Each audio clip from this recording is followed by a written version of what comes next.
Good evening, this is Jamie of the Druid Diaries. I'm here tonight celebrating my new glasses because I've really needed these glasses, and now that I finally have them, I am able to read in a way that I haven't been able to read for years. They're fabulous. They cut glare off the page, glare off my phone, glare off of my computer screen. And this makes reading so very much easier for me, because normally in reading a book lately that I've really, wanted to read, really desired and been, almost obsessed with reading. I can't get past about a page and a half because of the glare and the fatigue on my eyes, and it was really getting ridiculous even with the dollar store help. So I'm just really ecstatic. It's taking a few days just to adjust, to having this. I don't wear them all the time, it's just for reading in short distances, and sort of learning, because they're graded, where to put my eyes and how to work with the glasses. But already I notice a major difference in my reading speed, which is incredible, and the amount of reading that I can do, and I think it will only improve. So very grateful for this. And I've renewed my membership with the Druid Network because I think the Druid Network is awesome, and I feel a kinship with the Druid Network. I did from the start, but in part because I now have these glasses, I took a leap, and I am signed up for the first stage of the Bardic course with the British Druid Order. I am very excited to be doing this. I've been pondering for a very long time about joining a further organization, as well as continuing with the Druid Network. I intend to stay with the Druid Network indefinitely. There's still a lot for me to explore there, and the conversations are wonderful. Even when I don't appear to be participating, I do go and read what I can from that. Look at this habit going on already. Okay. There may be some adjustments needed as I get used to this. Regardless, the British Druid Order has a course sample on their website, and I highly recommend you having a look at that if you're at all interested in the order. It really convinced me, because by the time I reached the end of the course sampler, I felt I was exactly where I was supposed to be, and I felt very at home. I also, today actually, I went and looked at everything again. I didn't reread what I read yesterday, but I did go and look at the Bardic course outline, and I just thought, wow, every single section of that first course I find really interesting. There's things in there I'm familiar with, and there's surprises, where I went, oh, what's that? Oh, I'm really fascinated, and I'm really excited actually to get to the poetry aspect, but everything else looks great as well, including creating work for the tribe to have a share with. And I just am, I'm just really looking forward to this journey over the next while of this first set. I mean, it's the first foot into exploring what this order has to offer, and seeing how I bring something to my studies, I hope, that is worthy of sharing.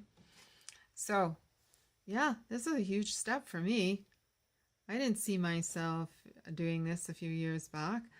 I felt for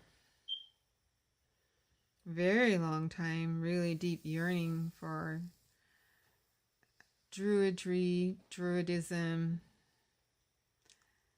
and not feeling how, what's the word? I just, I felt kind of lost, right? When I was really young, I connected with some things Druid due to my parents, having not gotten rid of their little copy of the Stonehenge booklet that they had from their trip to Stonehenge before I was born.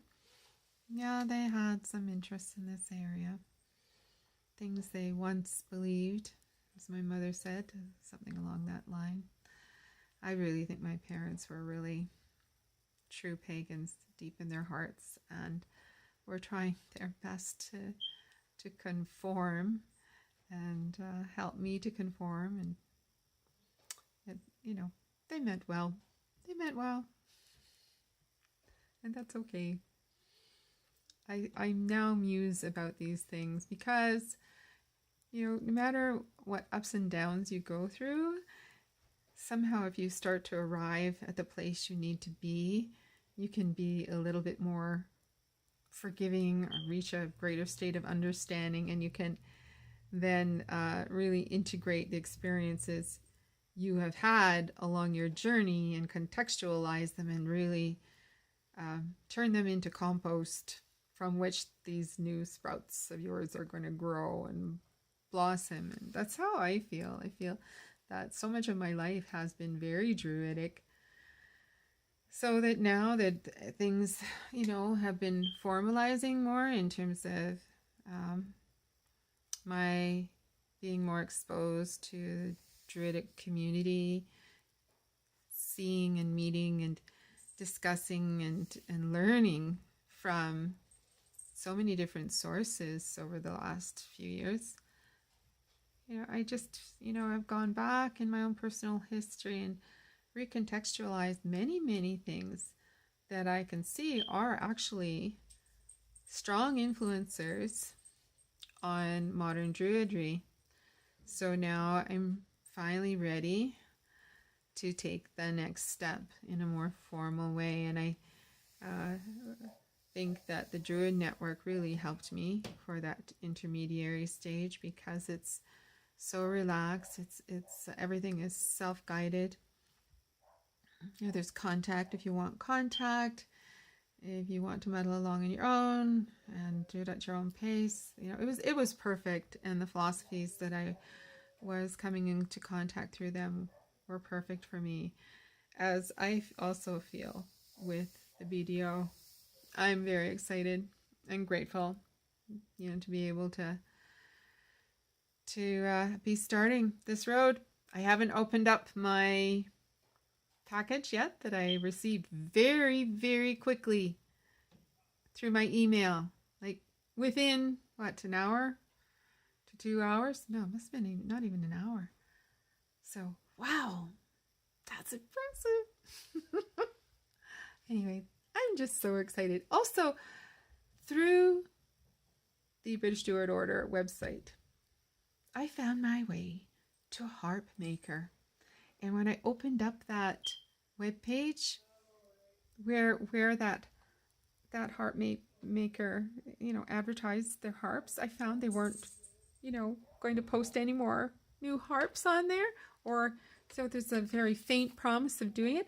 But there was a harp on there I absolutely fell in love with.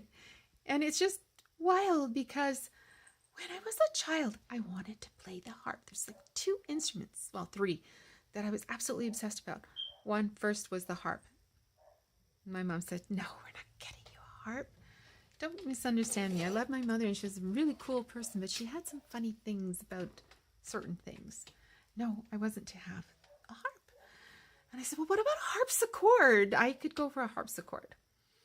Could we do that? Could we please do that? Could we have a harpsichord? I had no sense about, how difficult something might be to obtain. No, we'll get a piano.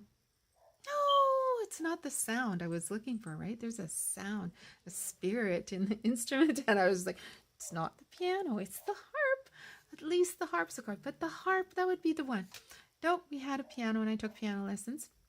Then you get into school, and here in Canada, you get to take music in most parts of the country in the public schools, which is fantastic, and they should never stop offering music in public schools. Anyway, I wanted to play the flute. That was, out of the whole band, it was the flute that stirred my heart. And I had to play the clarinet. It isn't that the clarinet isn't a lovely instrument with a beautiful sound, but it didn't sing to my heart. The flute did. And I went through the whole of high school playing an instrument I was very, very uncomfortable with. And watching the bunch over there with the harp, not the harps. See, harp, flute, it's a connection. With the flutes, playing happily away. I had to just, tough it out. I was lucky to be playing any kind of an instrument. Anyway, so years later, I'm going through a shop with my mother. And I remind you, this is a woman I love. I love my mother. However, I see some ceramic flutes.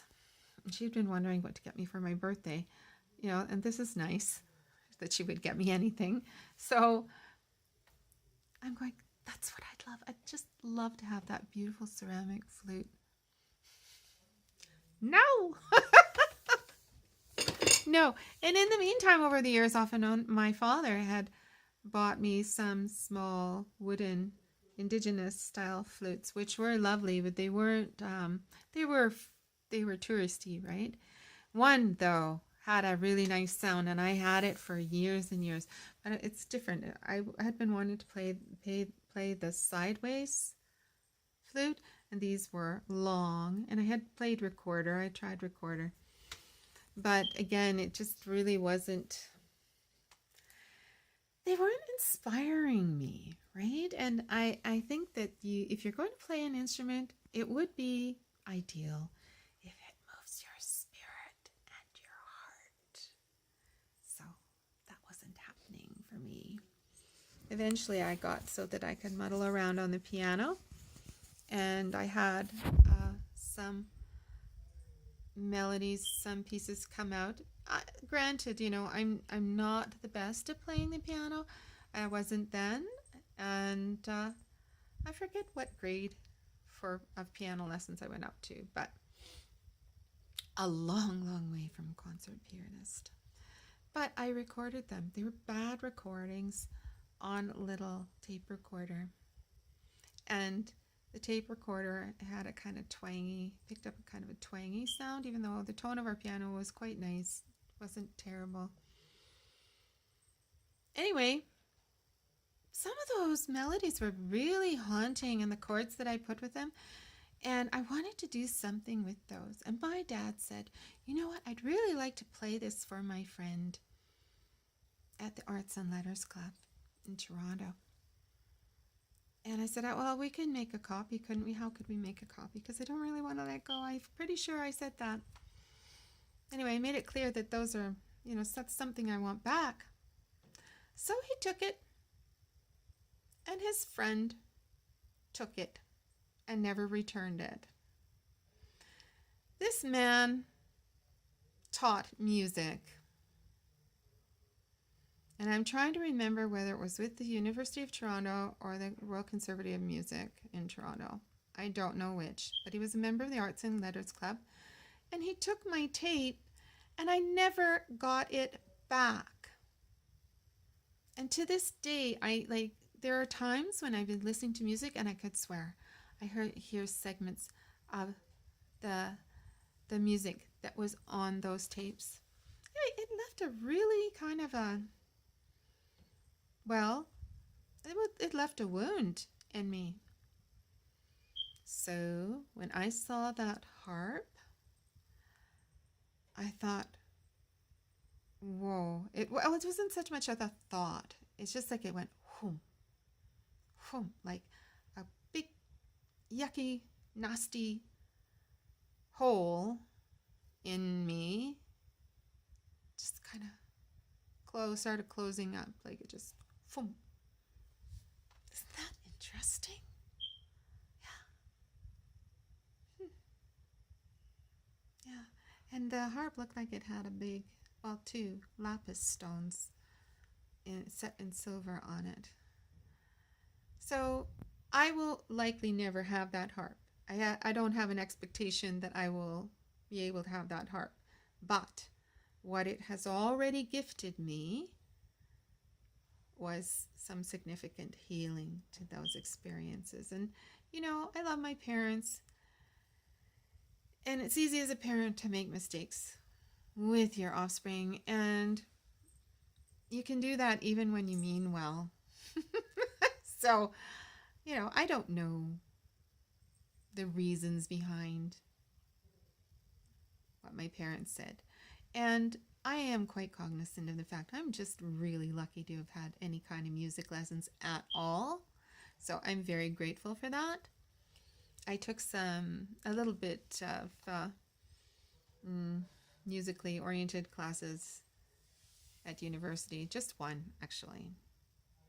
And it was for mental discipline. Yeah, and it worked. It was good. I wouldn't say I got the greatest grades, but it really got my head tuned up. Music will do that. Reading music and writing it. Yeah.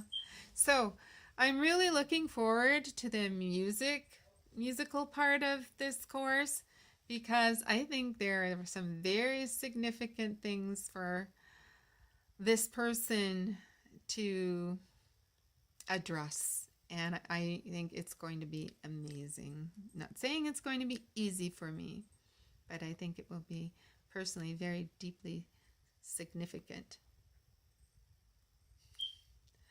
Anyway, sending out beautiful thoughts, healing wishes, and gratitude. This has been a really interesting sort of moment for me today. I have had a week and a bit off of work. I work pretty hard. And I was feeling a little, even though I love my work, I was feeling kind of reluctant to go to work this morning after a time off. And I think a lot of people feel that way. And I also feel lucky to have had some time off because that's not always possible for us. And I've known people who work 6 or more days a week, and yeah, bravo. That's not easy. Yep. I work more than one job. Plus, I'm an artist, and that is also a job. Now, be careful how you interpret that. It's a job not because I don't love what I do, not because it doesn't emanate from my heart and spirit. It's because I have self-discipline with it, and I know how to push myself, and I know that I don't have to work for inspiration to hit me. I just have to work and it will come, right? Build it and they will come. So, I'm very disciplined with my work, and it is work, but that's not a negative word, and it doesn't subtract something from what I do. It doesn't subtract anything. In fact, it really makes it even richer. So it doesn't contradict spirituality. It doesn't contradict love. None of this stuff. That it's not a contradiction. And I get really irked by people kind of attacking, this, it's all about the love. Well, I gotta eat. And I have to be able to pay for my materials so I can make more art. That doesn't compromise me because I have everything clear in my head about what I'm doing. It doesn't compromise my spirit. It doesn't compromise my passion for creating. Nothing. And honestly, I think most of my work finds really great homes. So that is great, because unfortunately I'm not able to take that good care of a lot of my work. If I keep it, if it's a mug, it'll probably get broken. If it's a bowl, it's going to get cracked and chipped. If it's a painting, it could get damaged too. You know, it happens. I've had my personal things, photographs, artwork of my own, but of my parents and friends, get water damaged and burned and lost.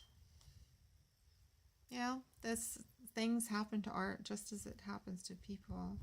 But fortunately, the art, you know, to me, it's more than a thing. I'm an animist, and I put a lot of my own energy into the work, some more than others. So I do believe that there's something of the artist within the artwork. But then we're also receiving and giving out. It's always flowing. So the point being, that's not necessarily a bad thing that someone buys my work. And I do gift my work as well. But when someone buys it, they're making a commitment to care for it as well. And I appreciate that very much. Okay, so, you know, there's some art that's not meant to be shared. There's some that's meant to be gifted. And I think it's an honor when someone purchases your work, a work of fine craft or a work of, you know, visual art. This piece right here of mine. You know, I think it's very touching, honestly. There's always going to be the odd person who's maybe not buying it for as deep as the reasons may not be on the surface as deep as you might feel it should be in the purchase or obtainment of a piece of work. But you don't know that for sure. And once they get it home, you don't know for sure how that piece of art is going to work on them. They may start to develop a really interesting relationship there over time. So, you know, or it may be for a gift. You don't know. One of my mugs went for a gift recently. And I got to hear an entire story from the person purchasing it, who, by the way, is an awesome person. And this is the third mug of mine she's purchased. And it was beautiful. Like the thought and feeling that she was putting into coming to me to bring this gift to her friend. That's awesome. There's nothing shallow about that process. It's great. And that allowed me to have food, you know, for my lunch or whatever, or, you know, I was going to buy another bag of clay or whatever. So there's nothing wrong with that. It's not sordid and dirty. I think, you know, a lot of this stuff, it's in here and it's in your heart. And as I said before, one doesn't negate the other. If you're not a shallow person, then selling your work isn't going to be a shallow experience. It's as simple as that. So anyway, I've had a great day. I hope your day was really good too. And now I'm going to have a really nice evening and just celebrate a day that I have had that's moved me forward inside.